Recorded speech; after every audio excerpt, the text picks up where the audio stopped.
বাংলাদেশ প্রকৌশল বিশ্ববিদ্যালয়ের শিক্ষার্থী আবরার ফাহাদকে হত্যার দায়ে নিম্ন আদালতের দেয়া ২০ জনের মৃত্যুদণ্ড ও ৫ জনের যাবজ্জীবনের সাজা বহাল রেখেছে হাইকোর্ট। দুপুরে বিচারপতি এ.কে.এম. আসাদুজ্জামান ও বিচারপতি সৈয়দ এনায়েত হোসেনের হাইকোর্ট আপিল বেঞ্চ থেকে এর রায় দেয়া হয়। এতে ন্যায় বিচার প্রতিষ্ঠিত হয়েছে বলে মন্তব্য করেছেন অ্যাটর্নি জেনারেল মোহাম্মদ আসাদুজ্জামান। দ্রুত রায় কার্যকরের দাবি জানিয়ে আবরারের বাবা ও ভাই বলেন, এর মধ্য দিয়ে শিক্ষা প্রতিষ্ঠানগুলোতে র্যাগিং এর রাজনীতি বন্ধ হবে। অন্যদিকে রায়ে অসন্তোষ জানিয়ে আসামি পক্ষের আইনজীবীরা আপিল করার কথা বলেছেন। ২০১৯ সালের ৭ই অক্টোবর বুয়েটের শহীদুল্লাহ হলে আবরার ফাহাদকে পিটিয়ে হত্যা করে ছাত্রলীগের একদল নেতাকর্মী।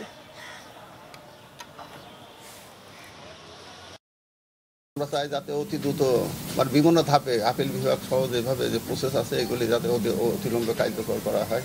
এই রায়ের মধ্যে দিয়ে সমাজ বার্তা গেল যে আপনি যত শক্তিশালী হন না কেন, আপনার পিছনে যত শক্তি থাকুক না কেন, সত্য একদিন প্রতিষ্ঠিত হবে এবং ন্যায় বিচার প্রতিষ্ঠিত হবে। উচ্চ আদালতের পর্যবেক্ষণ এটাই, নিম্ন আদালত তার রায়ে যে ফাইন্ডিংস দিয়েছেন, যে ভিত্তি স্থাপন করেছেন, সেখানে ওনারা কোনো ইন্টারফেয়ারেন্সের মতো সুযোগ পাননি। আমাদের আর কোনো ফোরাম না থাকায় আমরা সেই প্রত্যাশায় রাখতেছি যে ইনশাল্লাহ মহামান্য আপিল বিভাগ এই বিষয়গুলি বিবেচনায় নিয়ে ন্যায় বিচার প্রতিষ্ঠা করবেন।